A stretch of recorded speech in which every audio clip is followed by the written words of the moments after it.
إن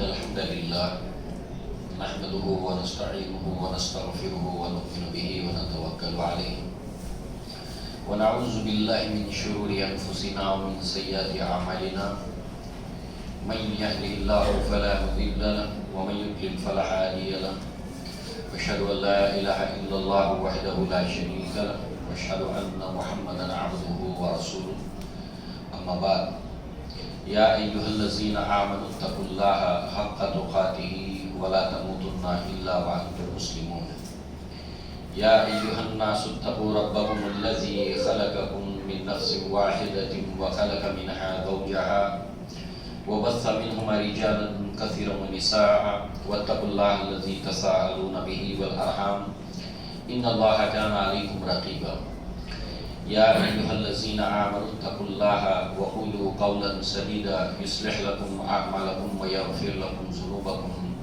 ومن يطع الله ورسوله فقد فاز فوزا عظيما فإن خير الحديث كتاب الله وخير الهدي هدي محمد صلى الله عليه وسلم وشر الأمور محدثاتها وكل محدثة بدعة وكل بدعة ضلالة وكل ضلالة في النار وقال الله تبارك وتعالى لقد كان لكم في رسول الله أسوة حسنة لمن كان يرجو الله واليوم الآخر وذكر الله كثيرا رب اشرح لي صدري ويسر لي أمري واحلل عقدة من لساني يفقهوا قولي اللهم أرنا الحق حقا وارزقنا اتباعه وأرنا الباطل باطلا وارزقنا اجتنابه آمین یا رب العالمین۔ سلسلہ سیرت النبی صلی اللہ علیہ وسلم اس عنوان کے تحت سلسلے وار اللہ کے نبی کی زندگی آپ کی سیرت کو ہم پڑھ رہے ہیں۔ آج آغاز ہم کریں گے مہر نبوت سے۔ مہر جس کو ہم اگر سیل کہتے ہیں SEAL، جب کوئی چیز جو ہے وہ مکمل ہو جاتی ہے، کامل ہو جاتی ہے، تو اس کے بعد اس کے اوپر جو ہے وہ سیل لگا دی جاتی ہے کہ اب اس کے اندر کسی اور چیز کی گنجائش نہیں باقی ہے۔ تو یہ گویا کہ اس کی ایک علامت ہے۔ اس کے تعلق سے ہم انشاءاللہ سب سے پہلے یہیں سے آغاز کریں گے۔ اس کے تعلق سے بہت سی روایتیں ہیں، شواہد ہیں۔ صحابہ کرام نے اللہ کے نبی صلی اللہ علیہ وسلم کی اس مہر کو دیکھا اور اس کی شہادتیں دی۔ صحیح احادیث کے اندر اس کے تعلق سے روایات موجود ہیں۔ اس میں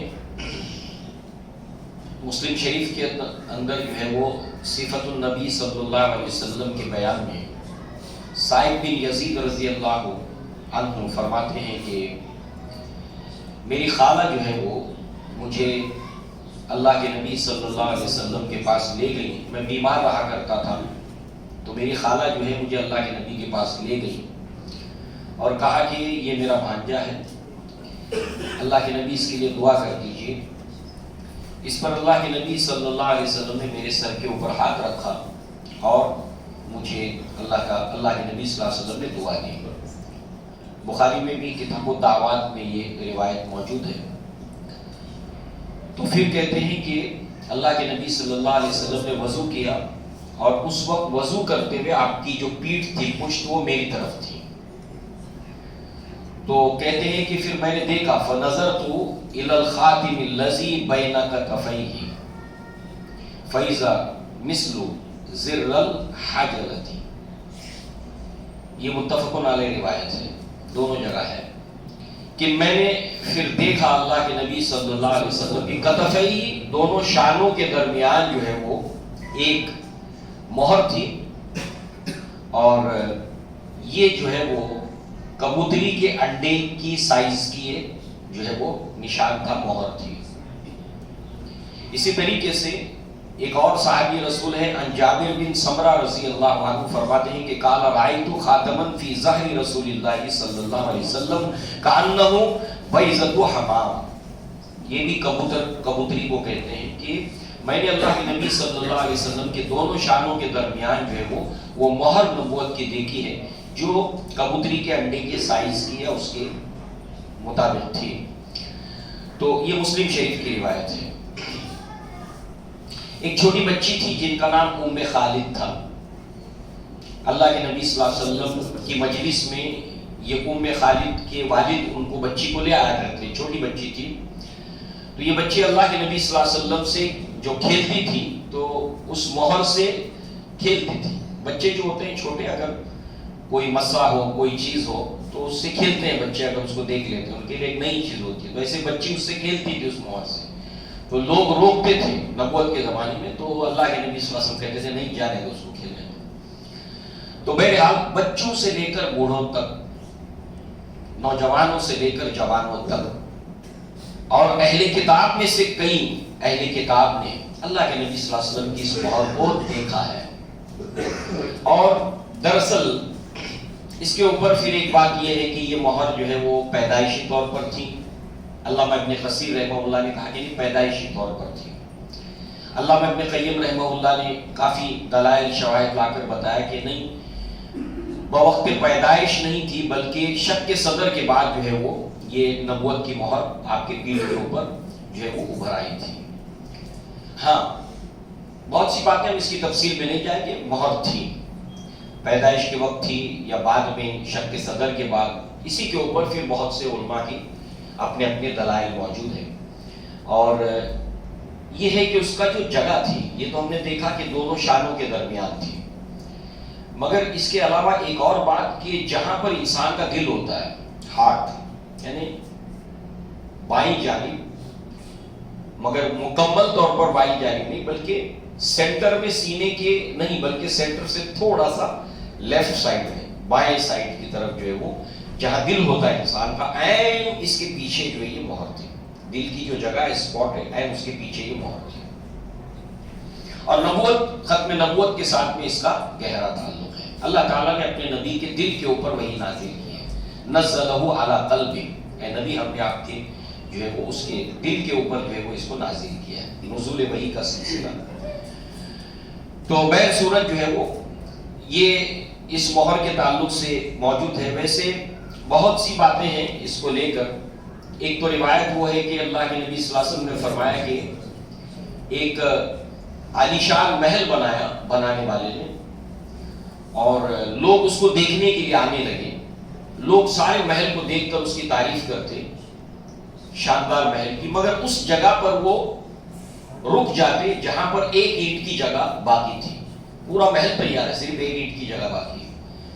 تو اللہ کے نبی نے تشبیہ اختیار کی کہ یہ تشبیہ میری نبوت اور ختم نبوت کے لیے, اس میں کوئی بات باقی نہیں تھی بننے میں, مکمل ہو گیا تھا محل, صرف ایک اینٹ کی جگہ وہاں خالی تھی, اور یہ میں اللہ تعالیٰ نے مجھے مبعوث کیا, اب میرے اوپر نبوت ختم ہو گئی. تو یہ ختم نبوت کی مہر تھی کہ یہ مہر لگ گئی, اب اس کے بعد قیامت تک کوئی نبی نہیں آئے گا, آپ کے اوپر نبوت کا خاتمہ ہو گیا.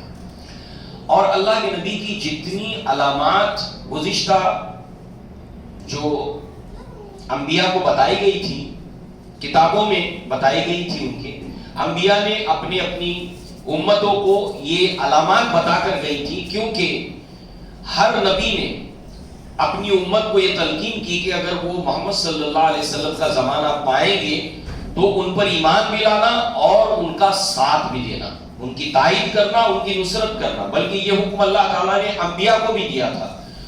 یہ میثاق انبیاء جو قرآن مجید میں اس کے تعلق سے ایک آیت اللہ تعالیٰ نے نازل کی, جو وعدہ اللہ نے تمام نبیوں سے کیا کہ وہ اگر اپنے زمانے میں نبوت کے کسی اور نبی کو پائیں گے تو اس کی تائید کریں گے, اس کی شہادت دیں گے اور اس کا ساتھ دیں گے. جیسے یحییٰ علیہ السلام نے عیسیٰ علیہ السلام کا زمانہ پایا, یحییٰ علیہ السلام نے زکریا علیہ السلام کا زمانہ پایا. اسی طریقے سے جو ہے وہ یہاں پر یہ میثاق جو ہے وہ عہد لیا گیا تھا تمام کے تمام انبیاء سے, اور تمام انبیاء نے جو ہے وہ اپنے بعد آنے والے آخری نبی کے تعلق سے پیشن گوئیاں کی تھی, اور انہیں وہ پہچانیں گے کیسے, اس کی ساری علامتیں ایک تفصیل کے ساتھ میں ایک لمبی فہرست ہے اس کی کہ کون کون سی علامتیں بتائی تھی کہ جس کی بنیاد پر تم آخری نبی کو پہچانو گے. ویسے تو مثالیں بہت ہیں, مگر ایک مثال جو ہمارے آج کے سیرت کے درس میں آنے بھی والی ہے بحیرہ راہب کی، اور ایک مثال یہاں پر بطور شہادت کے دلیل کے کہ سلمان فارسی کا جو حق کی تلاش کا سفر ہے وہ بہت مفصل اور بہت طویل سفر ہے۔ اس سفر کے دوران جب آخری راہب سے ملاقات ہوتی ہے سلمان فارسی کی، ان کے ساتھ وہ رہتے ہیں، ان سے تعلیم حاصل کرتے ہیں، اس کا جب آخری وقت آتا ہے تو سلمان فارسی کہتے ہیں کہ اب آپ کے بعد میں حق کی تلاش میں کس کے پاس جاؤں، کس سے سیکھوں؟ تو وہ کہتے ہیں کہ اس وقت تو میرے علم میں کوئی ایسی شخصیت نہیں ہے کہ جو حق کے اوپر قائم ہو۔ مگر آپ دیکھیں اس میں جو اہم بات ہے وہ یہ کہ اتنی بڑی عیسائی دنیا تھی، اتنی بڑی عیسائی دنیا، اتنی بڑی آبادی، پورا رومن ایمپائر عیسائیوں پر مشتمل تھا، پورا کہ پورا وہ ملک رومن ایمپائر، مذہبی جو سرکاری مذہب تھا وہ عیسائیت تھا۔ حبشہ کے اندر جو ہے وہ جائیں ایتھوپیا کے اندر تو وہاں پر عیسائیت تھی، دنیا کے بہت بڑے حصے میں عیسائیت تھی۔ مگر ایک یہ عالم کیا کہہ رہا ہے کہ مجھے نہیں معلوم کہ کوئی شخص اس وقت صحیح عیسائیت کے اوپر قائم ہے۔ اس سے کیا معلوم ہوا؟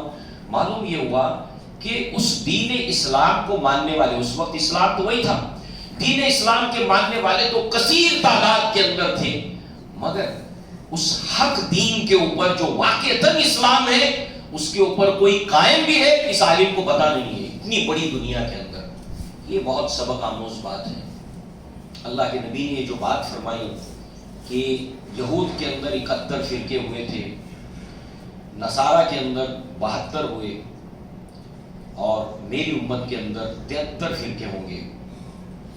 یہود کے ان فرقوں میں سے ایک کامیاب ہوگا، نبوت کا زمانہ جس نے نہیں پایا ہے، 72 میں سے نصارہ میں سے ایک کامیاب ہوگا جو نبی کا زمانہ نہیں پایا، حق پر قائم تھا، اور پھر اس نے نبی کا زمانہ پانے کے بعد اسلام لے آیا۔ اللہ کے نبی نے فرمایا ایسے اہل کتاب کے لیے دوہرا ثواب ہے، پچھلے نبی پر ایمان لانا، میرا زمانہ پانے کے بعد میرا ایمان لانا، مجھ پر ایمان لانا۔ اور جو کوئی، اللہ کے نبی نے یہ بھی فرمایا، مسلم شریف کی روایت ہے کہ جس کسی نے مجھ پر ایمان لایا، میرا زمانہ پایا، اور مجھ پر ایمان نہیں لایا، میرے بارے میں سنا، مجھ پر ایمان نہیں لایا، اسی حالت میں وہ مر گیا، وہ اہل نار میں سے ہے۔ تو اب کسی کے لیے کوئی یہ نہیں کہہ سکتا کہ میں نوح علیہ السلام کا امتی ہوں، ہمارے باپ دادا نوح علیہ السلام پر ایمان لائے تھے، مجھے اب کسی اور نبی پر ایمان لانے کی ضرورت نہیں، آخری نبی پر ایمان لانے کی ضرورت نہیں۔ کوئی کہے کہ میں موسیٰ علیہ السلام کا ماننے والا ہوں، میرے لیے موسیٰ کافی، میرے لیے تورات کافی۔ کوئی نصارہ کہے کہ میں عیسیٰ علیہ السلام کا امتی ہوں اور میرے لیے عیسیٰ علیہ السلام اور انجیل کافی ہے۔ نہیں، اس کا کامیاب ہونا، اس کی نجات پانا ممکن نہیں ہے جب تک کہ اللہ کے نبی کے اوپر وہ ایمان نہ لائے۔ یہی وعدہ اللہ نے نبیوں سے لیا، یہی وعدہ نبیوں نے اپنی امتوں سے لیا۔ تو سلمان فارسی کو انہوں نے کہا کہ دیکھو اب کوئی ایسا نہیں ہے کہ میں جس کے پاس تمہارے کو بھیجوں۔ یہ بہت غور و فکر کی بات ہمیں بار بار دعوت دیتی ہے، ہمیں سوچنا چاہیے۔ اتنی بڑی عیسائی دنیا میں سب عیسیٰ علیہ السلام کے ماننے والے موجود ہیں، انجیل کے ماننے والے موجود ہیں، مگر وہ کہتا ہے کہ اس وقت حق پر کوئی ہے، ایسا کوئی آدمی مجھے نہیں پتا اتنی پوری دنیا میں۔ تو ایسے ہی ہمارے لیے لمحہ فکریہ اس لیے کہ ہمیں اسلام کو تلاش کرنا چاہیے اللہ کی کتاب میں، ہمیں اسلام کو تلاش کرنا چاہیے اللہ کے نبی کے فرمودات احادیث میں، ہمیں اسلام کو تلاش کرنا چاہیے اللہ کے نبی صلی اللہ علیہ وسلم کی سیرت میں، ہمیں اسلام کو تلاش کرنا چاہیے صحابہ کرام کی زندگی میں۔ یہ اصل مرجع ہے، اور اس کے بعد جو کوئی ان کے راستے کے اوپر، ان کا راستہ جن کا میچ ہوگا ان کے راستے کے اوپر، والذین اتبعوہم بإحسان، یہ تقابل جو ہے بہت اہم ہے۔ بہرحال اس نے کہا کہ دیکھو، مگر یہ ہے کہ آخری نبی کے ظہور کا وقت قریب آیا ہے، اس کی ساری علامتیں قریب قریب پوری ہو گئی ہیں، اس کی ساری علامتیں پوری ہو گئی ہیں، اور میرا علم مجھے یہ بتا رہا ہے کہ وہ آخری نبی کے نزول اور اس کی بعثت کا وقت قریب آ چکا ہے، بہت کلوز۔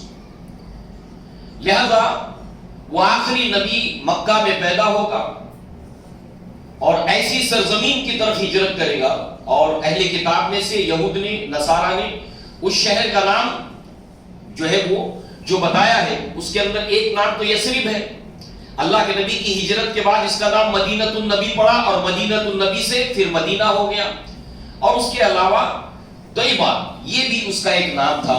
تو لہذا جو ہے وہ شہر کی طرف وہ ہجرت کریں گے جس کے دائیں اور بائیں طرف جو ہے وہ لابے کی وادی ہوگی, کالے پتھروں کی سرزمین لابے کی وادی. مدینہ ایسا ہی تھا جغرافیکلی, اور کھجوروں کے باغات وہاں پر ہوں گے, اور اس کے جنوب کی طرف سارے کے سارے کھجور کے باغات دور تک تھے. یہاں پر وہ ہجرت کرے گا. اب یہ جگہ پہ تم پہنچو تو پھر سلمان فارسی جو ہے وہ یہاں پر کاروبار کرتے ہیں, ملازمت کرتے ہیں, بھیڑ بکریاں کچھ پیسہ جمع کرتے ہیں اور انتظار کرتے ہیں کہ حجاز سے سرزمین عرب سے مکہ مدینہ کی طرف سے کوئی قافلہ آئے, تجارت کے لیے آیا کرتے تھے, تو میں اس کے ساتھ کھولوں گا. تو قافلہ آتا ہے, کہتا ہے کہ مجھے اپنے ساتھ لے چلو, یہ میری بکریاں یہ میرا سب کچھ لے لو, مجھے اپنے ساتھ لے چلو. بہرحال یہ لوگ لے آتے ہیں اور جس کو ہم کہتے ہیں آم کے آم, گٹھلیوں کے دام, سب لے تو لیتے ہیں, کہتے ہیں اس کو بھی کیوں چھوڑا جائے, مدینہ میں لا کر بیچ دیتے ہیں. یہودی آپ کو خریدتا ہے. اب آپ دیکھیے سچی طلب تھی, بظاہر یہ چیزیں بری معلوم ہو رہی ہیں, ان کا مال بھی لیا, ان کو بیچ بھی دیا, مگر اللہ تعالیٰ نے ان کو مضبوطی سے مدینہ میں قائم اور دائم رکھنا تھا.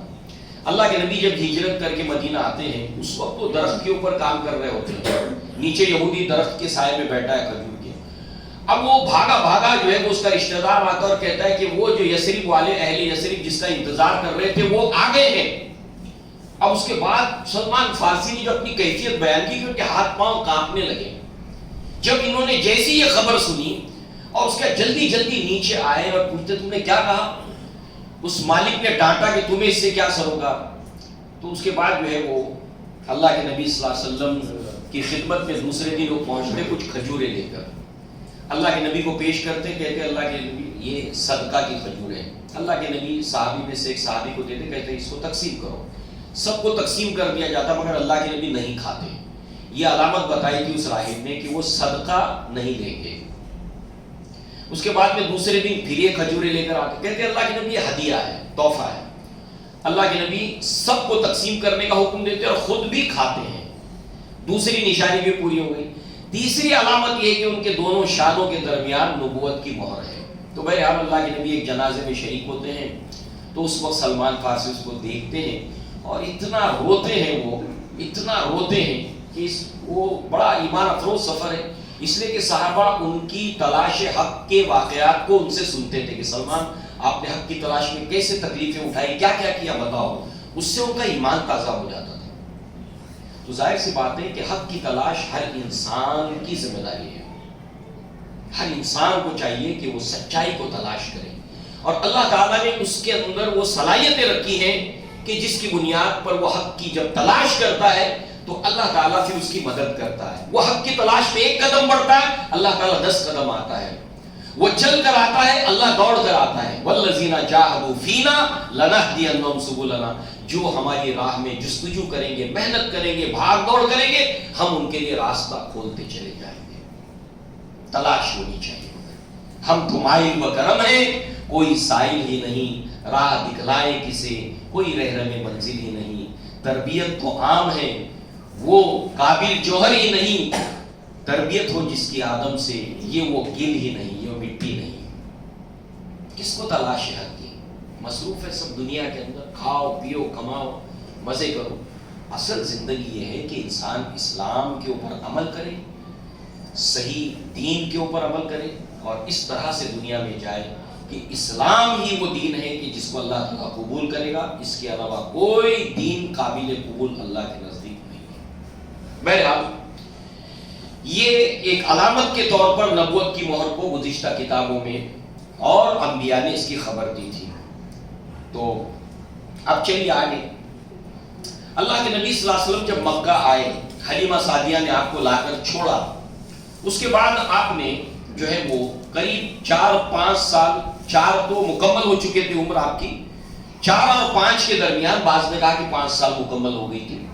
اس ایج کے اندر جو ہے وہ اللہ کے نبی اپنی والدہ کے ساتھ جو بھی ایک لمبا عرصہ ہے وہ اسی وقت رہے, جب آپ کو کچھ ہوش تھا, بڑے ہو چکے تھے 5 سال کے. تو بہرحال جو ہے وہ زیادہ وقت مگر اپنی والدہ کے ساتھ آپ نے نہیں بتایا. جب اللہ کے نبی آئے ہیں تو آپ کی والدہ نے مدینہ جانے کا جو ہے وہ منصوبہ بنایا، سامان سفر تیار کیا۔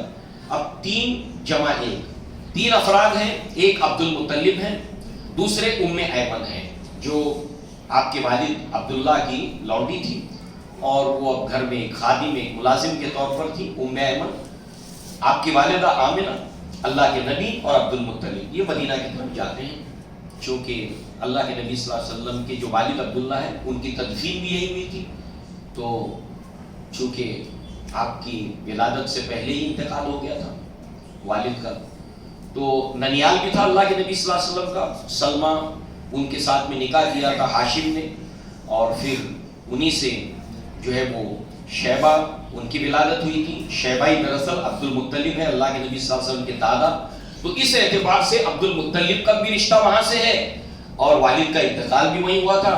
تو یہ اللہ کے نبی نے پہلی بار کہ اپنے جد امجد وہ ننیال کی طرف جو ہے وہ چلے، اور پھر جب ہم اللہ تعالیٰ کی توفیق سے اگر وہاں تک پہنچتے ہیں ہجرت کے وقت، تو جب ہجرت کے وقت اللہ کے نبی صلی اللہ علیہ وسلم جو ہے مدینہ پہنچتے ہیں، تو پہلے تو شہر سے باہر جو ہے سنیت الوداع کے مقام کے اوپر تمام اوس اور خزرج کے کم سے کم 500 لوگ بڑے بڑے سردار ویلکم کرتے ہوئے اللہ کے نبی صلی اللہ علیہ وسلم کو باہر نکلتے ہیں مدینہ میں لانے کے لیے، ویلکم کرنے کے لیے۔ اللہ کے نبی کو کیا دعا سکھائی گئی تھی ہجرت کے وقت؟ اللہم ادخل مدخل صدق واخرجنی مخرج صدق واجعل لی من لدنک سلطانا نصیرا۔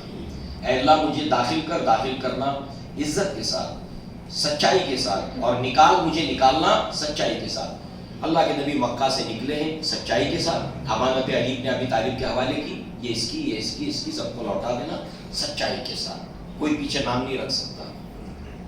اور جب مدینہ میں داخل ہوئے اللہ کے نبی صلی اللہ علیہ وسلم، تو یہ شان ہے کہ ہر روز دوپہر کے وقت، دوپہر کی دھوپ چڑھنے تک بچے کیا عورتیں کیا ہر روز انتظار کرتے تھے، آج نبی آئیں گے، آج نبی آئیں گے۔ جب دھوپ بالکل برداشت کے باہر ہوتی تو اپنے اپنے گھروں کو لوٹ جاتے۔ پھر اللہ کے نبی جب آئے ہیں تو اس کے بعد جو ہے وہ اللہ کے نبی صلی اللہ علیہ وسلم جو ہے وہ اونٹنی کے اوپر جو ہے وہ سوار تھے، تو کسوا جو آپ کی اونٹنی تھی، تو اس کے بعد کوئی سردار مہار پکڑ لیتا ہے اونٹنی کی کہ اللہ کے نبی آپ ہمارے گھر میں مہمان، دوسرا سر نہیں اللہ کے نبی آپ ہمارے گھر میں ٹھہریں گے، نہیں اللہ کے نبی آپ ہمارے گھر چلیے، آپ ہمارے محلے چلیے۔ اللہ کے نبی کہتے ہیں تم اونٹ کی مہار کسوا کی مہار چھوڑ دو، یہ وہیں جا کر رکے گی جہاں پر اللہ تعالیٰ نے اس کو حکم دیا ہے۔ اور پھر سب چھوڑ دیتے ہیں، یا کسوا جو ہے وہ چلتے چلتے چلتے بنو نجار میں پہنچ جاتی ہے، اس محلے میں پہنچ جاتی ہے۔ اسی بنو نجار میں ہاشم نے نکاح کیا تھا سلمہ سے، یہیں کی وہ رہنے والی تھی۔ اور پھر اس کے بعد پہلے تو بیٹھ جاتی ہے اونٹنی، اللہ کے نبی نہیں اترتے، پھر کھڑی ہو جاتی ہے، پھر کچھ دور آگے جاتی ہے، پھر لوٹ کر آ کر اسی جگہ پر بیٹھ جاتی ہے جب پہلی مرتبہ بیٹھی تھی۔ اس طرح سے جو ہے وہ اللہ کے نبی صلی اللہ علیہ وسلم نے پھر یہی بنو نجار کے اندر ابو ایوب انصاری کے گھر پہ اس وقت تک اللہ کے نبی رکے جب تک کہ آپ کے مسجد نبوی قائم نہیں ہوئی اور حجرے قائم نہیں ہوئے آپ کے۔ ابو ایوب انصاری کے آپ مہمان ٹھہرے۔ بہرحال آپ کی والدہ عبد المطلب، ام ایمن اور اللہ کے نبی مدینہ جاتے ہیں، اور اس وقت واپسی کے دوران جو ہے وہ آپ کی والدہ کا انتقال ہو جاتا ہے۔ اس وقت آپ کی عمر لگ بھگ 6 سال ہے۔ اس کے اوپر علماء نے، مفسرین نے، سیرت نگاروں نے بہت کچھ کہا ہے۔ اللہ تعالیٰ تو علی کل شیء قدیر ہے نا، اللہ ہر چیز پر قدرت رکھتا ہے، مگر اللہ کی تدبیر آپ دیکھیے، والد کا انتقال ولادت سے پہلے، والدہ کا انتقال عمر کے 6 سال میں، ایک ایک سہارے چھوٹتے گئے، ایک ایک۔ اللہ کی تدبیر ہے اس میں، اللہ کا پلان ہے اس میں۔ اللہ تعالیٰ چاہتا تو آپ کے والد کو، والدہ کو بقید حیات رکھتا، مگر نہیں، یہ اللہ کے پلان کا حصہ، اللہ کی تدبیر کا حصہ ہے۔ بہرحال اللہ کے نبی نے نبوت کے زمانے میں جب 2 ہجری کے اندر ایک غزوہ ہوا ہے، اس کو غزوہ ابوا کہتے ہیں۔ ابوا ایک جگہ کا نام ہے جہاں پر آپ کی والدہ مدفون ہیں سفر کے دوران۔ اللہ کے نبی یہاں پر روئے تھے، ام ایمن ہے واپسی کے وقت، عبد المطلب اور اللہ کے نبی ہیں، جاتے وقت 4 تھے، آتے وقت 3 ہیں۔ اللہ کے نبی روئے تھے۔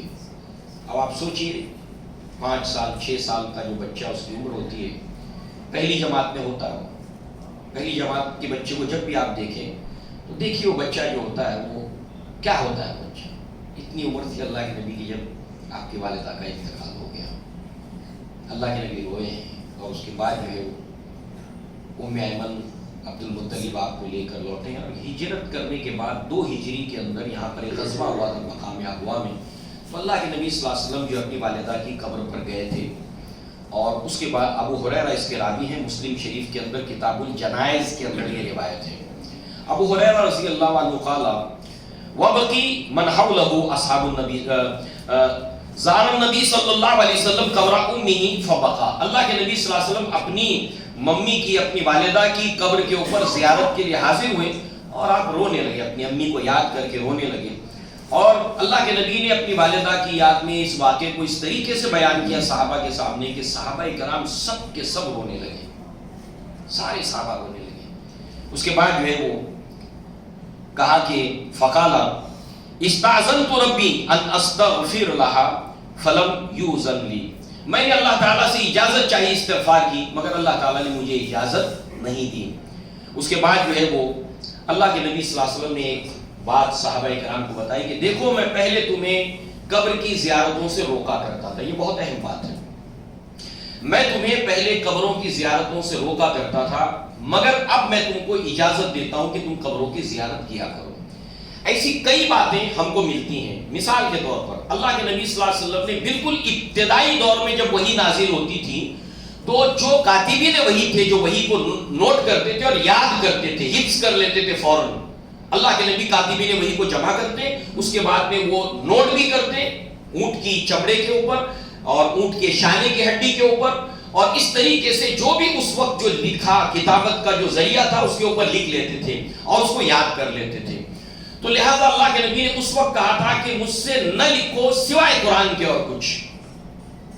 اس کی وجہ کیا تھی کہ ابتدا کے اندر جو ہے وہ قرآن جو وحی مطلوع ہے جس کی تلاوت کی جاتی ہے، اور حدیث وحی غیر مطلوع ہے، تو یہ بھی اللہ کی طرف سے وحی غیر مطلوع جو حدیث سے ہیں، جو اللہ کی طرف جو ہے وہ اللہ تعالیٰ نے وحی کی ہے، اور دوسرے تلاوت کی جانے والی جو وحی ہے وہ قرآن مجید ہے، تو لہذا جو ہے وہ سوائے اس کے نہ لکھو۔ جب کاتبین وحی کو یہ تمیز آ گئی، یہ سمجھ آ گئی کہ یہ قرآن ہے یہ حدیث ہے، یہ قرآن ہے یہ حدیث ہے، جب ان کی تربیت ہو گئی اس کے اعتبار سے، اس کے بعد نبی نے کہا کہ ہاں اب میں تم کو اجازت دیتا ہوں کہ لکھو یہ قرآن کی آیتیں ہیں اور یہ حدیث ہیں، تاکہ قرآن اور حدیث گڈ مڈ نہ ہو جائے، مکس نہ ہو جائے۔ جب ان کی تربیت اچھی طرح ہو گئی تو اب وہ بالکل اس راستے کے اوپر چل پڑے، اب جو ہے وہ برابر سارا معاملہ چلتا رہا بالکل اسی طرح۔ پہلے میں تم کو روکتا تھا قبروں کی زیارت سے، اب اجازت دیتا ہوں۔ وجہ کیا تھی؟ اس لیے کہ دور جاہلیت کے اندر لوگ جو ہے وہ قبروں کی زیارت کرتے، اس کے ساتھ اس کے اندر انہوں نے جو اہل قبر کو معبود بنا لیا تھا، وہاں پر نظر نیاز دعائیں کرنا، ان کی عبادت کرنا، وہاں پر جا کر نظریں مانگنا، یہ سارے کام جو ہے وہ لوگ کرتے تھے۔ اب جب اسلام آیا تو ابتدائی دور کے اندر اللہ کے نبی صلی اللہ علیہ وسلم نے اس سے روکا کہ نہیں کرنا ہے۔ کیوں؟ کیونکہ ابھی یہ جاہلیت سے جب باہر نکلے ہیں تو کہیں ایسا نہ ہو کہ یہ پھر دوبارہ اس کے اندر شامل ہو جائے۔ اس کی بہت بڑی مثال ہندوستان ہے۔ اس کی مثال آپ دیکھیے کہ جب یہاں کے لوگوں نے اسلام قبول کیا تو اس کا ایک اتہاس ہے جو تاریخ سے دلچسپی رکھتے ہیں۔ تو پہلے جو بھی مذہب کے نام کے اوپر گانے بجانے ہوتے تھے تو وہ گانے بجانے جو ہے وہ اسلام لانے کے بعد بھی قوالی کے فارم کے اندر جاری رہے، باقی رہے، ختم نہیں ہوئے۔ اب اس کے اندر کیا ہے کہ لوگ جو ہے وہ ٹوپی لگا کر اور اگربتی لگا کر لوبان جلا کر سنتے سمجھتے ثواب کا کام ہے۔ اپنے طالب علمی کے زمانے میں ہم لوگ ایک ہوٹل میں ناشتہ کرنے جاتے تھے، 4 دوست مل کے، پہلی فرصت میں صبح کے اندر قوالی لگا رہے، کیا لگا رہے آپ؟ یہ اسلام میں تو موسیقی منع۔ کہا نہیں یہ تو چلے گی، صبح کی شروعات اسی سے ہوگی، ٹوپی لگا کے یہ لگا کے۔ تو ظاہر سی بات ہے وہ چیزیں گئی نہیں، ان کی تعلیم نہیں ہوئی، ان کی تربیت نہیں ہوئی۔ اللہ کے نبی نے حجۃ الوداع کے موقع پر کہا تھا میں نے موسیقی کے تمام آلات کو اپنے پاؤں تلے کچل دیا، کوئی اس کا اجرا نہ کرے، اس کو دوبارہ ریویو نہ کرے، اس کی تجدید نہ کرے۔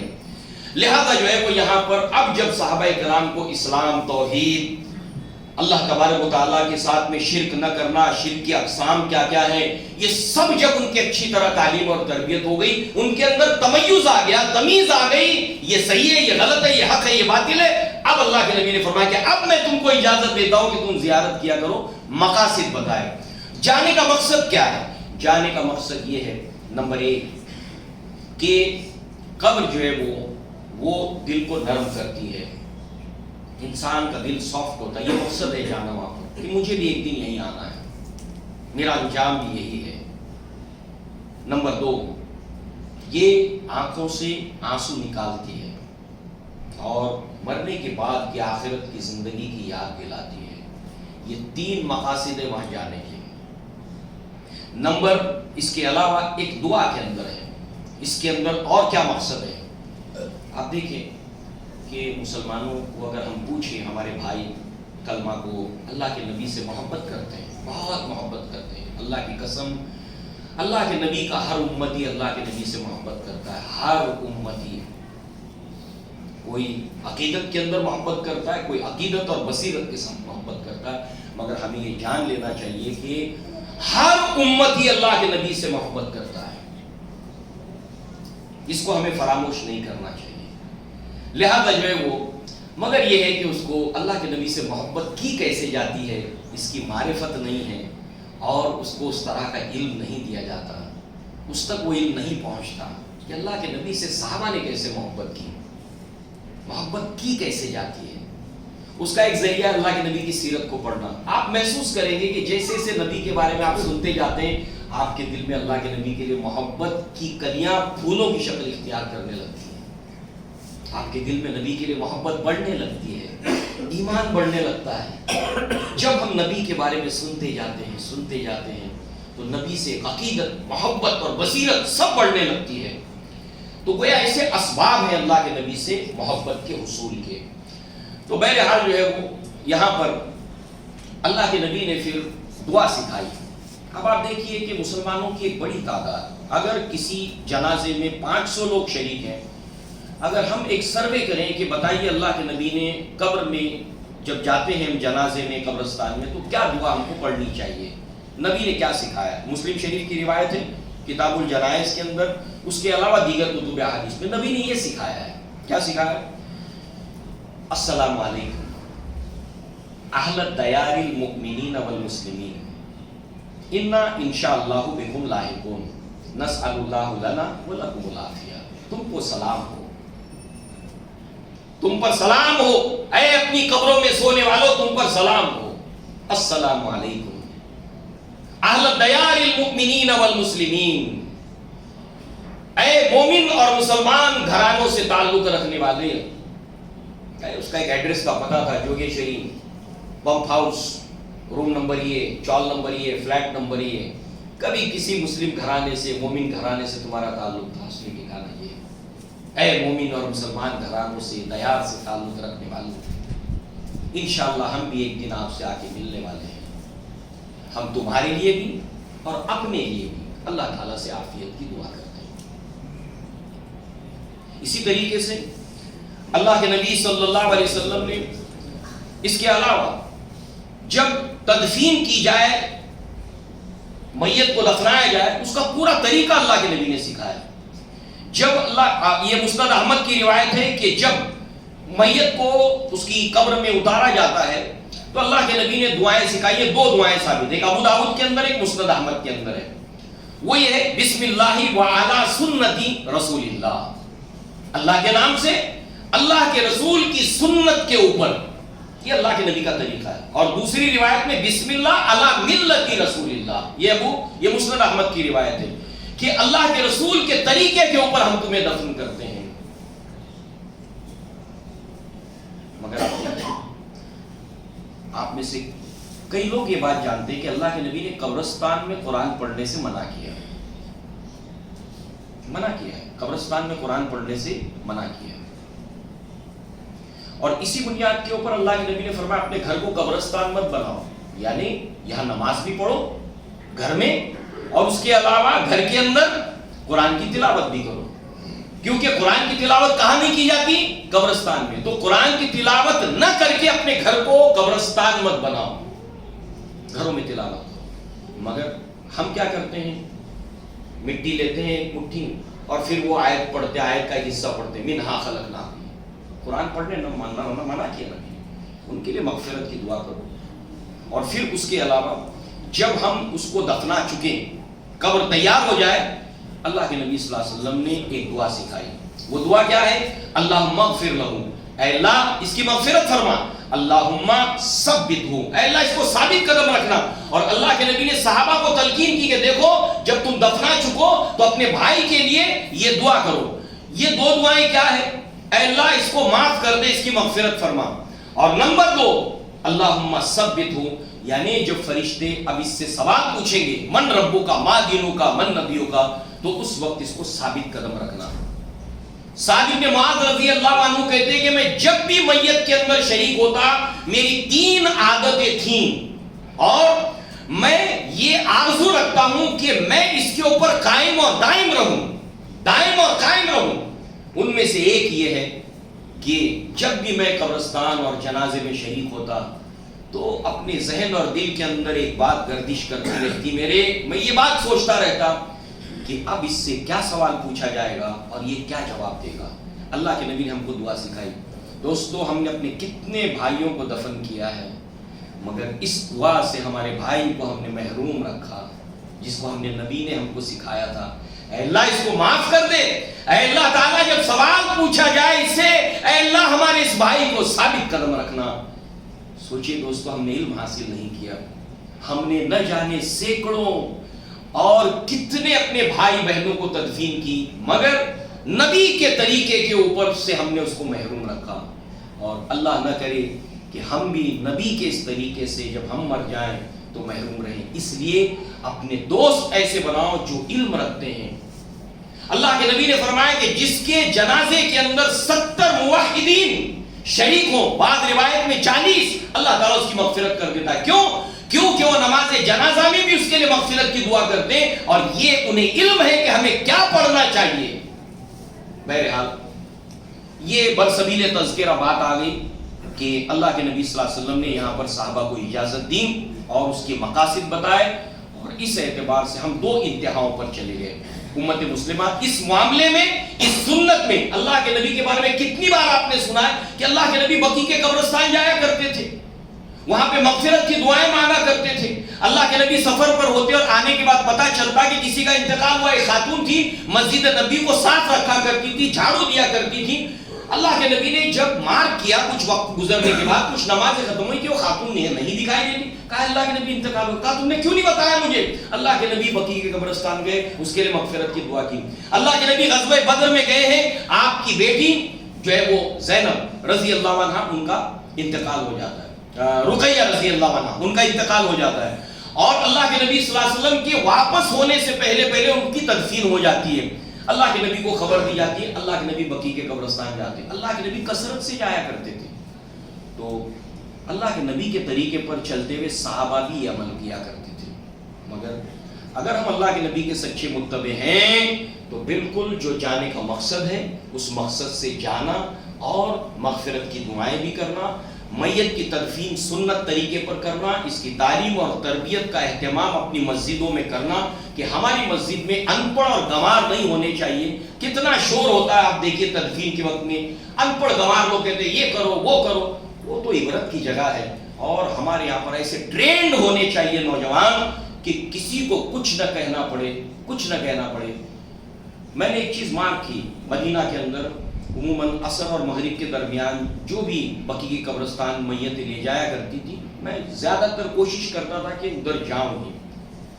میں نے دیکھا کہ جب دفن کیا جاتا ہے، میت کو اتارا جاتا ہے، تو میں نے دیکھا کہ کتنا وقت لیتے ہیں لوگ. تو میں نے کاؤنٹ کیا، جب میں گیا ہوں تو 500 کا عدد جب میں نے گنتی کیا، 1 2 3 4 5 6 7 8 9 10 500 تک پہنچا. اس وقت تک میت دفن ہو کے ختم. لہذا دوستو عزیزو، یہ بہت اہم بھائی، ہمارے جو بھائی ہیں ان کا حق ہے، اور ہمیں ڈرنا چاہیے کہ اللہ تعالیٰ ہمارا جو خاتمہ ہو، ہماری جو تدفین ہو، وہ بالکل نبی کی سنت پر ہو، اس طریقے کے اوپر ہو. اس کے لیے راستہ کیا ہے کہ ہم اپنے معاشرے کو جاہل اور ان پڑھ اور گنوار نہ رکھیں. ممبروں کی ذمہ داری ہے، ہر مسجد کے امام کی ذمہ داری ہے کہ ان کے جتنے مصلی ہیں اس کے اندر کم سے کم 10 15 20 25 لوگ منیمم ویل ٹرینڈ ہو، ویل ٹرینڈ، نہلانے سے لے کر کفن پہنانے سے لے کر، اور خواتین کو بھی اس بات کی ٹریننگ دینا، عورتوں کو بھی اس بات کی تربیت دینا، یہ ہماری ذمہ داری ہے، ہماری ذمہ داری ہے بھائی، ہماری ذمہ داری ہے۔ کہیں ایسا نہ ہو کہ مسجد کے ذمہ داران کو اللہ تعالیٰ پکڑ کرے، ان کی گرفت کرے۔ واللہ ڈرنا چاہیے، اللہ نے ان کو یہ شرف بخشا ہے، ثواب ان کے لیے زیادہ ہے، مگر اس کا اہتمام کریں۔ بہرحال اب دیکھیے کہ اللہ کے نبی صلی اللہ علیہ وسلم واپس آتے ہیں۔ اب اللہ کے نبی نے 2 سال گزارے ہیں اپنے دادا کے ساتھ، اور 6 سال کی عمر میں والدہ کا انتقال ہو گیا، 2 سال اللہ کے نبی صلی اللہ علیہ وسلم اپنے دادا کے ساتھ میں رہے۔ اب جو دادا کا محبت اور پیار تھی پوتے کے لیے، وہ تو اپنی جگہ پر ایک ٹاپک اور سبجیکٹ ہے۔ اللہ تعالیٰ نے جو فرمایا نا، علم یجد کا یتیمن فآوا، اے نبی ہم نے آپ کو یتیم پایا تو بہترین ٹھکانہ دیا۔ جانتے ہیں یہ آیات کب نازل ہوئی ہے؟ سورہ والضحیٰ اور سورہ نشرہ، اکثر عشاء میں پڑھا کرتے تھے اللہ کے نبی صلی اللہ علیہ وسلم، ساری بھاگ دوڑ سے فرصت پا گئے تو اس دونوں صورتوں کے اندر خصوصی خطاب صرف اللہ کے نبی سے ہے۔ جانتے کون سا وقت تھا یہ وہ وقت تھا جب اللہ کے نبی صلی اللہ علیہ وسلم کے بیٹے کا انتقال ہو گیا، اور اس کے بعد قریش جو ایمان نہیں لائے تھے وہ تانا دیتے تھے اور بہت اللہ کے نبی کو تکلیف بھی دے رہے تھے، آپ مغموم دکھی رہتے تھے۔ اس وقت جو ہے وہ اللہ تبارک تعالیٰ نے آیات نازل کر کے اپنی نعمتوں کو یاد دلایا۔ اس کے اندر اللہ تعالیٰ نے فرمایا، اے نبی علم یجد کا یتیمن فآوا، اے نبی ہم نے آپ کو یتیم پایا تو بہترین ٹھکانہ نہیں دیا۔ یہ سوال کیسا ہے؟ اس کو کہتے ہیں استفہام اقراری، اس کا جواب ہے یس۔ ہاں، میں اگر آپ سے کہوں کہ کیا آج سنیچر نہیں ہے تو آپ کہیں کہ ہاں سنیچر تو ہے، اس کا متوقع جواب یس۔ ہم نے آپ کو یتیم پایا بہترین ٹھکانہ نہیں دیا، یس۔ وَوَجَدْكَ ضَالًّا فَهَدَىٰ، آپ کو راہ حق کی تلاش میں جد و جہد کرتے ہوئے پایا۔ کہاں؟ غار حرا، وہاں پر جا کر آپ مہینوں مہینوں رہتے تھے اور حق کی تلاش کرتے تھے۔ آپ حق کی تلاش میں تھے تو اللہ نے آپ کو حق نہیں دکھایا، ہدایت نہیں دی۔ آپ کو بے سر و سامان پایا تو آپ کو غنی نہیں کر دیا، لہذا آپ یتیم کو نہ جھڑکیے۔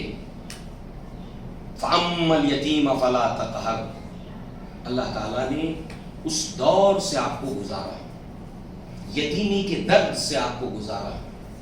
والد کا انتقال، ولادت سے پہلے والدہ کا انتقال 6 سال کی عمر میں، 8 سال کی عمر میں دادا کا انتقال، ایک ایک کر کے سب جو ہے وہ ہاتھ چھوڑتے چلے گئے، مگر ہر مرتبہ اللہ تعالیٰ نے بہترین ٹھکانہ دیا۔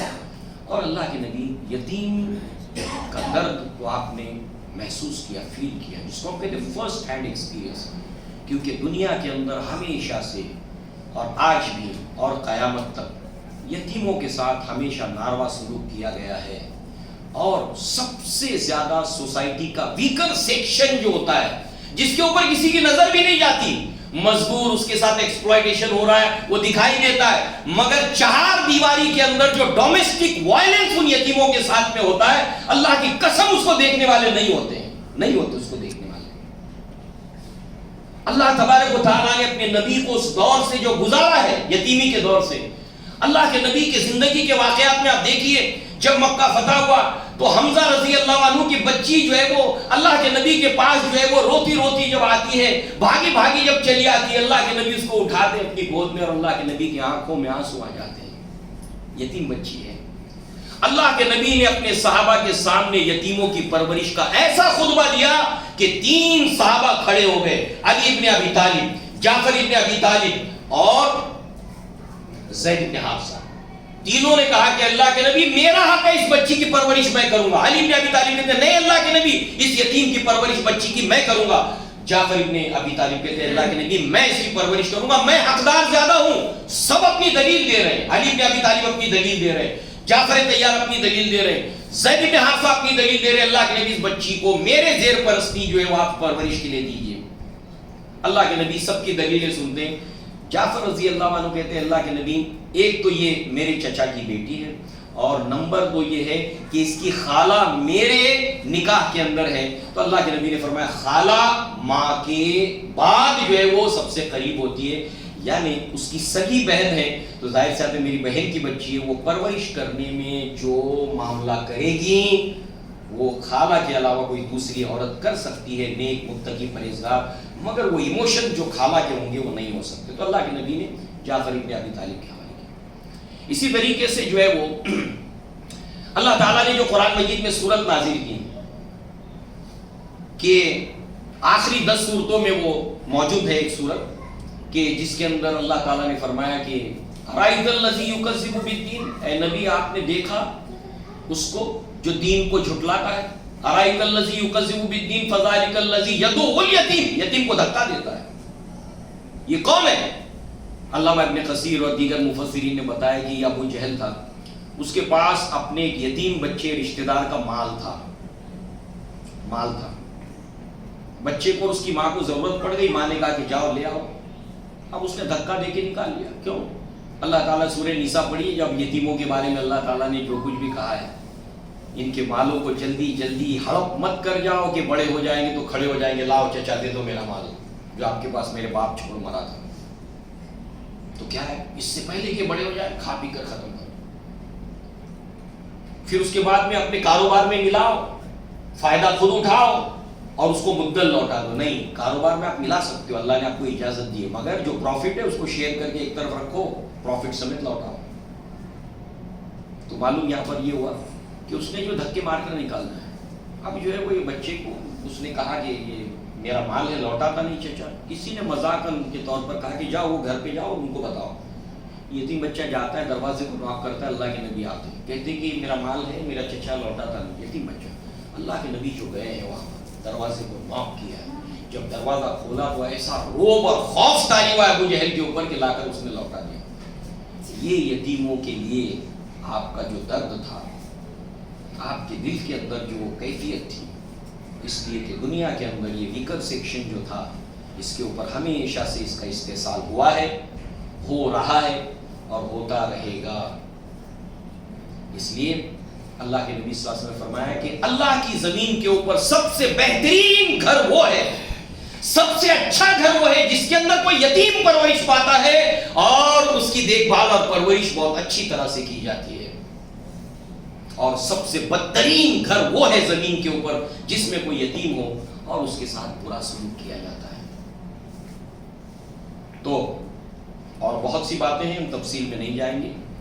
اللہ تعالیٰ علی کل شیء قدیر ہے، مگر یہ یتیمی کا جو درد ہے اس کو آپ نے جو جھیلا ہے وہ یہ ہے کہ اللہ نے آپ کو فرسٹ ہینڈ ایکسپیرینس میں سے نکالا ہے۔ بہرحال اس کے بعد جب دادا کی زیر کفالت تھے تو ہوتا یہ تھا کہ حرم کے اندر جو ہے وہ ہر قبیلے کے بیٹھنے کی جگہ ہوتی تھی، فرش جو ہے وہ متعین تھا، فکس۔ تو جہاں پر بنو ہاشم کے بیٹھنے کی جگہ تھی تو وہاں چادر بچھائی جاتی تھی، سردار اس کے اوپر بیٹھتے اور باقی سارے قبیلے کے لوگ رشتہ دار اس کے آس پاس بیٹھتے، قبیلے کا سردار اس چادر پہ بیٹھتا تھا۔ تو کسی کی مجال نہیں ہے، عبد المطلب کا جو روب تھا وہ بھی ایسا تھا، وجاہت بھی جو تھی بہت باروب شخصیت تھی، اور اس کے بعد جو ہے جب آپ بیٹھتے تھے تو کسی کی ہمت نہیں ہے کہ جا کر چادر کے اوپر بیٹھ جائے، مگر اللہ کے نبی صلی اللہ علیہ وسلم چلے جاتے تھے چادر کے اوپر، اپنے دادا کے کبھی زانوں کے اوپر آ کر بیٹھتے، تو چچا جو ہے وہ اشارے سے کہتے وہ ایک رسپیکٹ کے مینر کہنا۔ تو دادا جب دیکھتے تو کہتے ہیں نہیں چھوڑو میرے اس بچے کو، میرے اللہ تعالیٰ نے اس کی شان جو ہے وہ بڑی نرالی ہوگی، دیکھنا اس کی شان نرالی ہوگی، نہ چھوڑو۔ تو پھر اس کے بعد چچاؤں نے بولنا چھوڑ دیا، اللہ کے نبی صلی اللہ علیہ وسلم دادا کے ساتھ وہاں پر بیٹھتے تھے، بڑے اچھے ڈھنگ سے، بڑے پیار سے۔ عبد المطلب نے آپ کو ایک مرتبہ اللہ کے نبی صلی اللہ علیہ وسلم کہیں کھو گئے اور دیوانہ وار ایک راوی جو بعد میں ایمان لاتے ہیں، اس وقت انہوں نے منظر دیکھا تھا، خانہ کعبہ کے اندر ردا پکڑ کے عبد المطلب جو دعا کر رہے تھے کہ اے میرے رب، میرے راقب کو مجھ تک بھیج، سے مجھ سے الگ نہ کر، اور تمام قبیلے کے اپنے بیٹوں کو سب کو بھیجا کہ ڈھونڈ کر لاؤ میرے بھتیجے، میرے بچے۔ اور اس کے بعد سب جو ہے وہ، اور اس کے بعد جب اللہ کے نبی آئے تو سینے سے لگا، کہا کہ مجھ سے الگ نہ ہوا کر، میرے بچے مجھ سے جدا نہ ہوا کر، تیری جدائی مجھ سے نہیں برداشت ہوتی۔ یہ محبت اللہ تعالیٰ نے ڈال دی تھی اللہ کے نبی صلی اللہ علیہ وسلم کے، جس کسی کے زیر، ابھی ہم نے دیکھا معاملہ حلیمہ سعدیہ کا، دینا نہیں چاہتی تھی، 2 سال ایکسٹرا رکھا، والدہ نے جیسی پایا تو ویسی جو ہے وہ لے گئی اپنی یادگار کی طرف۔ دادا کا یہ حال تھا۔ بہرحال 8 سال کی عمر کے اندر دادا کا بھی انتقال ہوتا ہے، جنازے میں آپ شریک تھے، آنکھیں آنسوؤں سے ڈبڈبا گئی ہیں، آنکھوں سے آنسو روا ہے، جنازے میں آپ شریک ہیں، دادا بھی چھوڑ جاتے ہیں، مگر جانے سے پہلے وصیت کر جاتے ہیں ابو طالب کہ میرے بعد میری اس بچے کی جو سرپرستی ہے وہ تمہیں کرنی ہے۔ اللہ تعالیٰ نے قرآن میں فرمایا کہ بیٹے کو، بچوں کو، اپنی اولادوں کو سب سے زیادہ باپ پہچانتا ہے۔ آپ دیکھیں نا، یعقوب علیہ السلام نے 12 بیٹوں کے اندر ان کو اندازہ ہو رہا تھا کہ بنی اسرائیل میں نبوت جو جاری رہے گی، تو اب میرے بعد ان 12 بیٹوں میں نسل تو یہی ہے، ابراہیم علیہ السلام، اسحاق علیہ السلام، اسحاق علیہ السلام کے بیٹے یعقوب علیہ السلام، یعقوب علیہ السلام کے 12 بیٹے، اب نبوت ابراہیم علیہ السلام کی نسل میں ہی ہے، اور وہ نسل مجھ پر ہے، اور میرے بعد اب 12 بیٹوں پر آگے بڑھے گی۔ اب سوال ان 12 میں سے کس کو بنائے گا اللہ نبی؟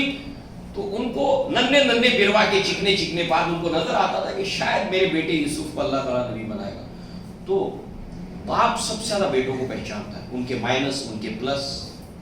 تو دادا نے اپنے تمام بیٹوں میں سے ابو طالب کا انتخاب کیا کہ تمہیں میرے بعد اس بچے کی پرورش کرنی ہے، عہد و پیما لیا، اور پھر اس عہد کو ابو طالب نے، ایمان بھلے ہی نہیں لائے مگر مرتے دم تک اللہ کے نبی پر آنچ آنے نہیں دی۔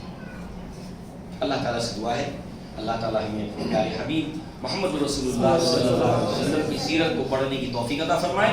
اللہ تعالیٰ اللہ کے نبی کے بتائے ہوئے راستے پر ہمیں چلنے کی توفیق عطا فرمائے۔ اللہ تبارک تعالیٰ حق کی راہ پر ہمیں چلائے، حق کی راہ پر اللہ ہمیں جمائے، اللہ تعالیٰ خاتمہ ہمارا حق کے اوپر فرمائے۔ اقول قولی ھذا واستغفر اللہ لی ولکم ولسائر المسلمین والمسلمات، وآخر دعوانا الحمد للہ رب العالمین۔ السلام علیکم ورحمۃ اللہ وبرکاتہ۔